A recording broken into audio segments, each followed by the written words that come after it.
وہ ایک یہودی کے پاس چلے گا جس کی ویسٹ کی نیشنل ہے تو آپ کی اکنامی تو بیٹھ گئی وہیں پر. لیکن شاہد صاحب دشمن کے ہاتھ چلی گئی. پرائیویٹائزیشن تو کیا پوری ان دنیا چیزوں میں کو ہوتی سوچا ہے. جا رہا ہے؟ پرائیویٹائزیشن کیا تو پوری سلامتی کے دنیا میں تقاضوں کو کی. سوچا جا رہا شاہد ہے؟ صاحب کیا پاکستان کے مفاد کو Can you سوچا hear جا me, رہا ہے یا آج کمفرٹ زون میں چلے جائیں؟ یہ ہے ہمارا ریئل ایشو.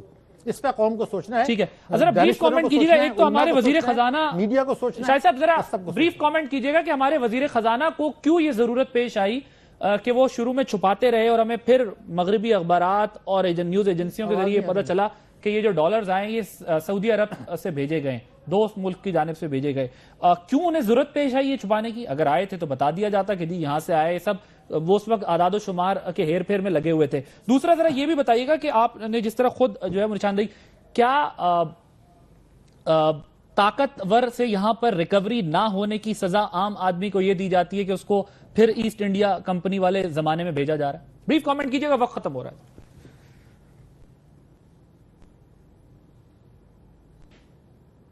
میرے خیال سے شاہد حسن صدیقی صاحب کو آواز نہیں جا رہی. کیا ہوپ ہے, کیونکہ وہ جس طرح ایک خوفناک پہلو دیکھ رہے ہیں کہ یہ پھر ہم پرائیویٹائزیشن کر کے کہ یہودیوں کے ہاتھ میں جو ہے اپنا ملک دیں. پرائیویٹائزیشن تو پوری دنیا میں ہوتی ہے, میرے خیال ہے ان کا ایک اپنا پوائنٹ آف ویو پہ ہوگا. لیکن کیا ہوپ ہے جو جس کا آپ بھی حوالہ دے رہے ہیں کہ مقتدر پاکستان ہوگا, وہ کون سے اقدامات ہوں گے اور انہی حکمرانوں کے ذریعے یہ سارا معاملہ؟ ان حکمرانوں کو تو آپ رائٹ آف کر دیجئے. یہ جعلی جمہوریت ہے اور یہ مذاکرات کر رہے ہیں جعلی جہادیوں کے ساتھ.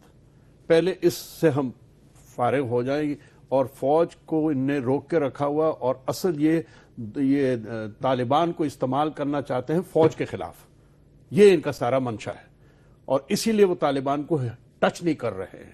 اور جب تک آپ طالبان کو کوٹ کے نہیں ختم نہیں کریں گے اور ان سے یعنی جو سزا دی ہے انہوں نے پاکستان کو, جو تباہ کیا پاکستان کو, ان سے آپ جب تک جواب نہیں لیں گے آپ کوئی سیاست کر ہی نہیں سکیں گے پاکستان میں. ٹھیک ہے, بہت شکریہ آغا مرتضیٰ پویا صاحب, شاہد حسن صدیقی صاحب, وسعت اللہ خان صاحب. ناظرین, آپ نے گفتگو سنی.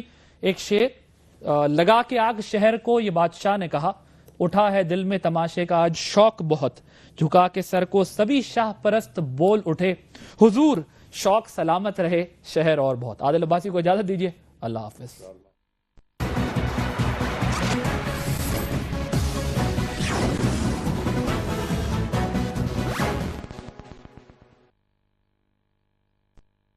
Talk was brought to you by